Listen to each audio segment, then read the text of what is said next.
சொல்லு, பொண்டாட்டி எடுக்கிற முடிவு தான் நான் கேட்பேன். என் ஃப்ரெண்டு கரெக்டான முடிவு தான் எடுப்பான். இல்லை ஷோப்னா சொல்லிருக்கேன் இந்த செக்மெண்ட் நீங்கள் சைலண்ட்டாக இருங்க அப்படின்னு சொல்லிட்டு. அவள் என் ஃப்ரெண்டு ரஞ்சினியும் ஹாலில் உட்காந்து பேசிகிட்டு இருப்பாங்க, நானும் தீபக்கும் கிச்சனில். ஸோ பேசிக்காக அவங்க சமைக்க மாட்டாங்க, நீங்கள் 2 பேரும் சமைச்சு போடுவீங்க. அப்படி கூட வச்சுக்கலாம். என் ஃப்ரெண்டு அதுக்கெலாம் ஃபீல் பண்ணவே மாட்டா. நான் வரேன்னு சொன்னால் சமைக்கலான்னு ஃப்ரிட்ஜிலேருந்து எடுக்கிறத கூட எடுக்க மாட்டா. அவள் சமைச்சுப்பா. வாடா நம்ம போகலாம் வெளியில் உட்காந்து பேசணும்னு அவங்க போயிடுவாங்க. நாங்கள் 2 பேர் வந்து கிச்சனில் இருப்போம். So that's how it start. நாங்கள் மோஸ்ட்லி கிச்சனில் தான் இருப்போம். எங்கள் வீட்டுக்கு வந்தாலும் அவரும் நானும் கிச்சனில் இருப்போம். அவங்க வீட்டுக்கு போனாலும் நாங்கள் 2 பேர் கிச்சனில் தான் இருப்போம். That's how it is. So அதாவது அங்கே ஃப்ரெண்டு வந்து எந்த வேலையும் செய்ய மாட்டாங்க, அதை பற்றி கவலையே இல்லை உங்களுக்கு. அவன் எப்போவுமே தான் செஞ்சுட்டே இருப்பா. இப்படியெல்லாம் வம்பல மாட்டவே முடியாது. பாருங்க டெரரா இருக்காங்கம்மா.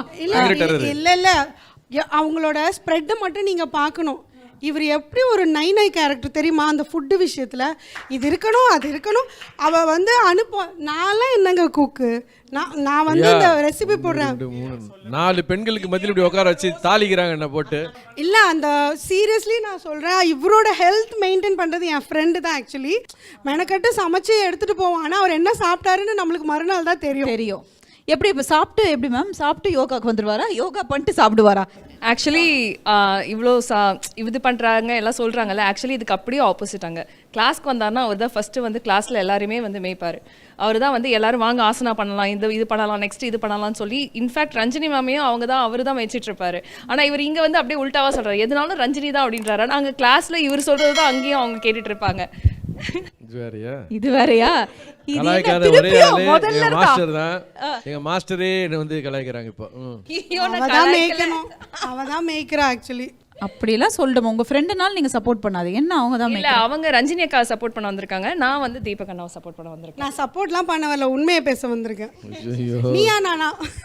அதுதான் ஏற்கனவே ஒரு ஷோ முடிஞ்சிருச்சுங்க. இப்பதான் இப்ப அடுத்த ஷோ ஃபர்ஸ்ட் சொல்வதெல்லாம் வேண்டாங்க. அதுக்கு நீ என்ன எவ்வளோ பெட்டர் தான். சரி, எங்கே போனாலும் அந்த இடம் பாசிட்டிவாக அப்படி பிரைட் ஆகிடும். ஆக்சுவலி ரொம்ப எனர்ஜெட்டிக்காக இருக்கும். அவரால் ஒரு இடத்துல நிற்கவே முடியாது. 2 பேருமே அந்த ஒரு வைப் வந்து அவங்க 2 பேரும் வந்து ஒரு டாம் அண்ட் ஜெரி வைபா பயங்கர வைப். ஆமாங்க. ஏங்க உங்களுக்கு இந்த டவுட்?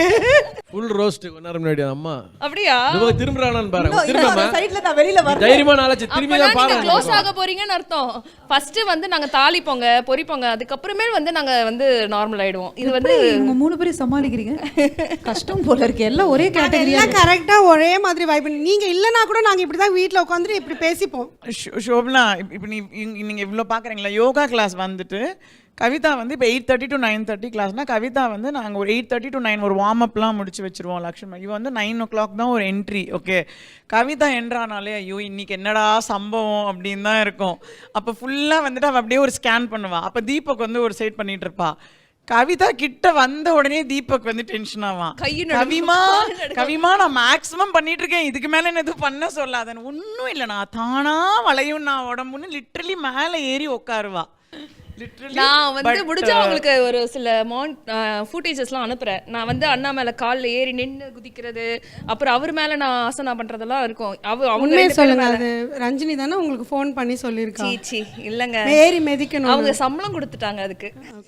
அதுக்கு தான் ஆள் வேணுங்க. எங்களுக்கு அதுக்கு தான் அடியாள் வேணுங்க. அதுக்கு சம்பளம் கொடுத்து வச்சிருக்கோம். சம்பளம் கொடுத்துட்டாங்க.